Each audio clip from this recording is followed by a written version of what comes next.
Bonjour, bonsoir, c'est le Pilier du Vrai et je te reviens avec une vidéo Naruto. Aujourd'hui, on va dire les termes, encore une fois, top 5 des meilleurs combats dans Naruto.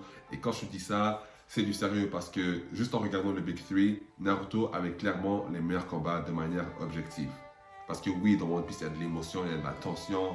Dans Bleach, il y a du chara design, il y a du hype. Mais quand on regarde Naruto, il faut savoir que c'est cohérent, c'est stratégique, la chorégraphie elle est géniale, Masashi Kishimoto il est patient. Pour moi, Naruto avait les meilleurs combats. Ça ne veut pas dire que je préfère chaque combat dans Naruto au combat dans One Piece par exemple. Mais en général, Masashi Kishimoto a mieux géré le truc. Donc sans plus attendre, cinquième position, je te dirais Gaara contre Rock Lee. On comprend que dans Naruto, oui, on est des ninjas, c'est pas des Dragon Ball Z, mais on est capable d'avoir de la baston. Et je pense que Lee, tout le monde est d'accord, quand il a retiré ses poids, il les a laissés tomber.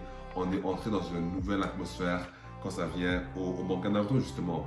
On a pu avoir une idée de ce qui pouvait nous attendre. Comment est-ce qu'un personnage comme Naruto et Sasuke peut venir à bout de Lee. Et même ça, c'était même pas assez pour Gaara, justement. Donc on a vu que, ok, l'échelle de nos combattants est sur le point de monter énormément parce que Lee, c'est même pas un Hokage en fait.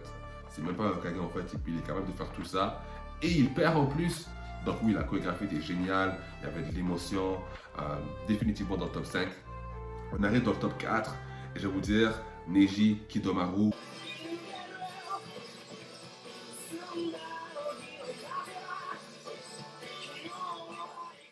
À chaque fois, 100%. N'allez pas me dire que oh, t'es pas au courant de tous les combats qu'il y a dans Shippuden. Écoutez, parfois, on n'est même pas là à parler du flashiness avec tous les méga explosions. Non, Neji contre Kidomaru, il y avait non seulement la thématique du génie et du raté qui revenait pour nous montrer une évolution chez le personnage de Neji, mais il y avait vraiment la stratégie utilisait le livre 22, et on aurait dit deux ninjas qui jouent aux échecs. Et oui, c'est comme ça pour la plupart des combats, mais moi, je vais vous faire une confession. Neji, c'est un de mes personnages préférés. Avant l'ellipse, mon personnage préféré. Donc oui, peut-être que pour moi, il y a peut-être une petite subjectivité, mais à la fin de la journée, le combat était réellement stratosphérique. Les habiletés de Neji, ils sont simples à la base. Il ne fait pas des gros katanes, il ne fait pas bouger les ombres autour de la forêt. C'est un mec simple, taijutsu, tourbillon divin, mais il est parvenu à attraper Kidomaru. Vraiment deux ninjas avec des capacités aléatoires presque. Puis le combat a fonctionné. Et on était stressés, mais que dire? Que dire? Et dans l'anime, vous verrez le dernier coup de Neji, masterclass avec la musique et tout, génial. En troisième position, là, c'est Naruto contre Pain.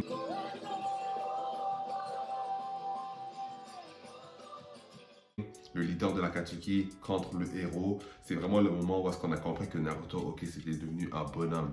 D'accord? Il n'y a personne à Konoha qui lui arrive à la cheville. À cette heure-ci, on comprend que, ok, là, on a un héros. On a un héros, puis il est prêt. Il est prêt à rentrer dans l'arc final. C'était un combat qui, non seulement, quand on parle de chorégraphie ou même de hype, juste généralement, l'animation, tout ça, c'était génial. La tension, on sait qu'il y avait un passif avec Jiraiya, mais il y avait aussi la thématique ou l'apprentissage du cycle de la haine, comment le terminer. Et oui, je vais compter ce qui s'est passé avec Nagato parce qu'en fait, c'est un combat, c'est une ligne de pensée. Mais il y a aussi les chara design des Pain et leur pouvoir qui était chaud. Il y avait Naruto de l'autre côté avec son nouveau pouvoir, le Senjutsu, qui finit le combat avec une technique simple, juste un Rasengan comme ça, quand Pain n'a plus de jus. C'était incroyable, c'était génial. En deuxième position, on a Sasuke contre Itachi.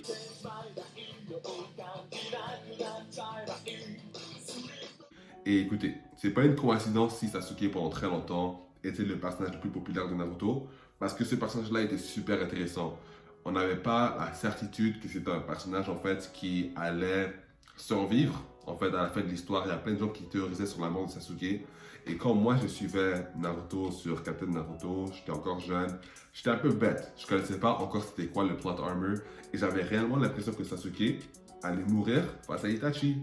J'avais réellement l'impression que j'étais là, genre, tu peux pas abattre ton grand frère, c'est trop tôt, tu t'es piégé, t'es mort. J'avais vraiment cette impression-là. Donc chaque chapitre, j'étais là, popcorn, tout ça. La tension, elle était haute. La tension, elle était super haute. Les techniques de Sasuke, fantastiques. Itachi, ce personnage trop badass. Que puis-je dire? Mais que puis-je dire? Et en première place, on fait pas les cons, on a Naruto, Sasuke, partie 2.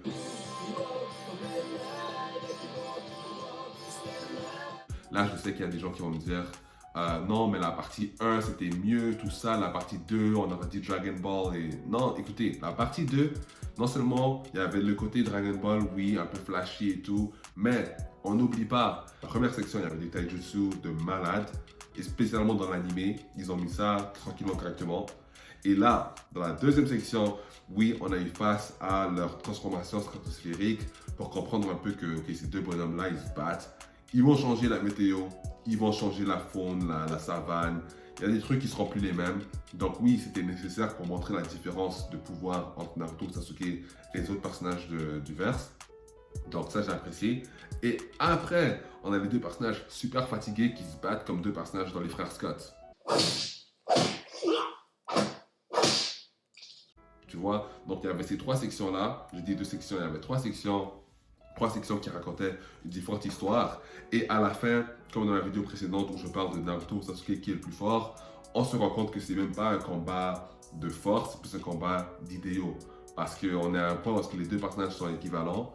Qui va gagner le combat? C'est le personnage avec le meilleur mental. Ce qui est très similaire à la vraie vie parce que la plupart du temps, on peut tout avoir, tout dépend de notre mental. Et en fait, ce combat-là te raconte l'histoire de Naruto. Ok? Le dernier monologue de Sasuke avec sa famille, comment est-ce que Naruto qui courait après les autres, en fait, ça le rappelait de qui lui il était.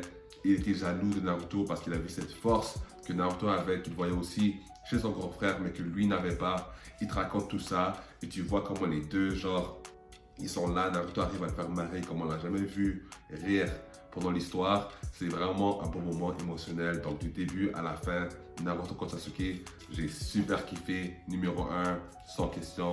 Là, on va parler des mentions honorables. On peut dire Naruto contre Sasuke, partie 1. Oui, parce qu'à la fin de la journée, moi, j'ai vu ce combat-là et j'étais triste en fait. Mais je vais avouer, c'était un beau combat. Mais j'étais triste. Je voulais pas voir Sasuke partir. C'est comme ça. Je voulais juste pas avoir deux mêmes personnages dans un classement, surtout un top 5. Mais c'est un peu ça pour moi. Donc laisse-moi savoir en commentaire les combats que toi, tu as aimés. Puis n'oublie pas de laisser un pouce bleu. Abonne-toi à la chaîne. On fait grandir la commu. Et on se revoit très bientôt. À plus.